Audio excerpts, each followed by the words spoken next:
नमस्कार दोस्तों। तो आज हम पढ़ेंगे सिविल प्रक्रिया संहिता की धारा 54 संपदा का विभाजन या अंश का पृथक्करण, पार्टीशन ऑफ स्टेट और सेपरेशन ऑफ शेयर। तो धारा 54 को पहले हम पूरा बेयर एक्ट में पढ़ेंगे, उसके बाद इसे आसान भाषा में समझेंगे। धारा 54 बेयर एक्ट में लिखा है कि संपदा का विभाजन या अंश का पृथक्करण जहां डिक्री किसी ऐसी अविभक्त संपदा के विभाजन के लिए है जिस पर सरकार को दिए जाने के लिए राजस्व निर्धारित है, या ऐसी संपदा के अंश के पृथक कब्जे के लिए है, वहां संपदा का विभाजन या अंश का पृथक्करण कलेक्टर या कलेक्टर के ऐसे किसी राजपत्रित अधीनस्थ द्वारा जिसे उसने इस निमित्त प्रतिनियुक्त किया हो, ऐसी संपदाओं के विभाजन या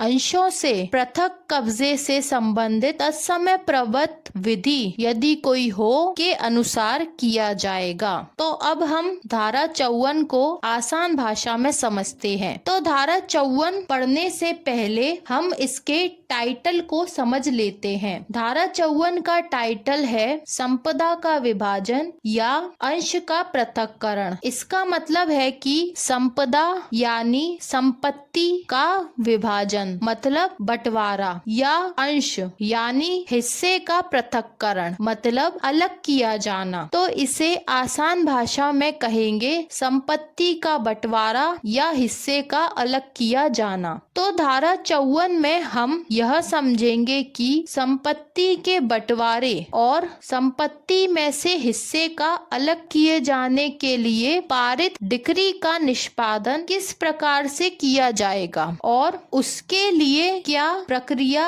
अपनाई जाएगी। तो अब हम धारा 54 को आसान भाषा में समझते हैं। धारा 54 में लिखा हुआ है कि जहां डिक्री किसके लिए है, किसी ऐसी अविभक्त यानी जिसका विभाजन नहीं किया गया ऐसी अविभक्त संपदा यानी संपत्ति के विभाजन मतलब बंटवारे के लिए है, जिस पर यानी जिस संपत्ति पर सरकार को दिए जाने के लिए राजस्व निर्धारित है, मतलब उस संपत्ति पर सरकार को राजस्व यानी भूमि कर का भुगतान किया जाना है, या जहां डिक्री ऐसी संपदा ऐसी संपत्ति के अंश यानी हिस्से के पृथक मतलब अलग कब्जे के लिए है, वहां पर क्या होता है, डिक्री का निष्पादन किस प्रकार से किया जाता है। तो यह हमें बताती है धारा 54। आगे लिखा हुआ है कि वहां संपदा का विभाजन यानी बंटवारा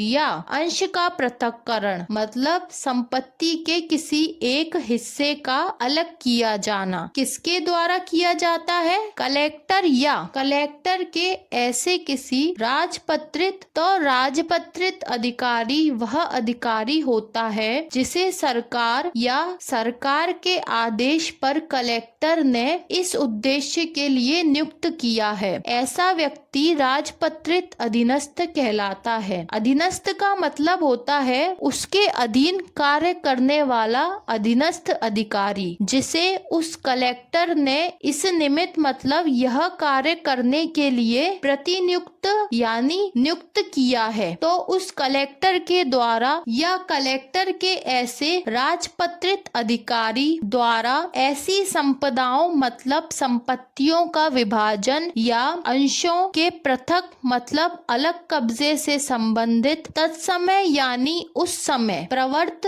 लागू विधि यदि कोई ऐसी विधि हो तो उसके अनुसार किया जाएगा। क्या किया जाएगा, उस डिक्री का निष्पादन किया जाएगा और उस डिक्री के निष्पादन में संपत्तियों का बंटवारा और संपत्ति संपत्ति के हिस्से को अलग किया जाएगा और यह सब कार्य कलेक्टर और उसके अधीनस्थ अधिकारी द्वारा किया जाएगा। अब हम धारा 54 की समरी देख लेते हैं। धारा 54 को संक्षिप्त में देख लेते हैं। धारा 54 बात करती है ऐसी डिक्रियों के निष्पादन के बारे में जो संपत्तियों के बंटवारे और संपत्तियों के हिस्से को अलग किए जाने से संबंधित है और जिन संपत्तियों पर सरकार के द्वारा कर भी लिया जाता है। तो ऐसी संपत्तियों की डिक्रियों का निष्पादन न्यायालय के द्वारा नहीं किया जाएगा। तो यहाँ क्वेश्चन उठता है कि तो फिर ऐसी डिक्रियों का निष्पादन किसके द्वारा किया जाएगा? तो इसका जवाब हमें देती है धारा 54। धारा 54 में लिखा हुआ है कि संपत्तियों का विभाजन या फिर ऐसी संपत्तियों के अंशों यानी हिस्से का पृथक्करण कलेक्टर या उसके द्वारा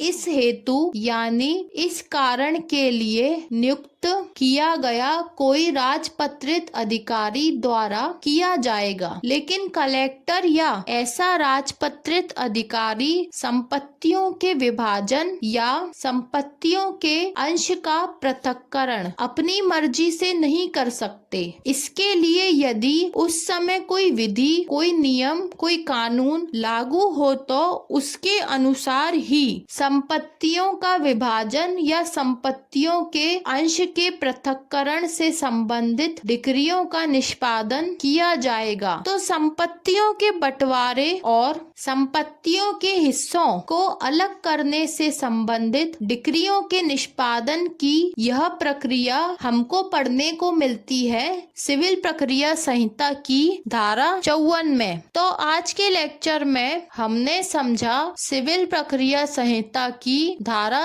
54 को। अब मिलते हैं अगले लेक्चर में। धन्यवाद।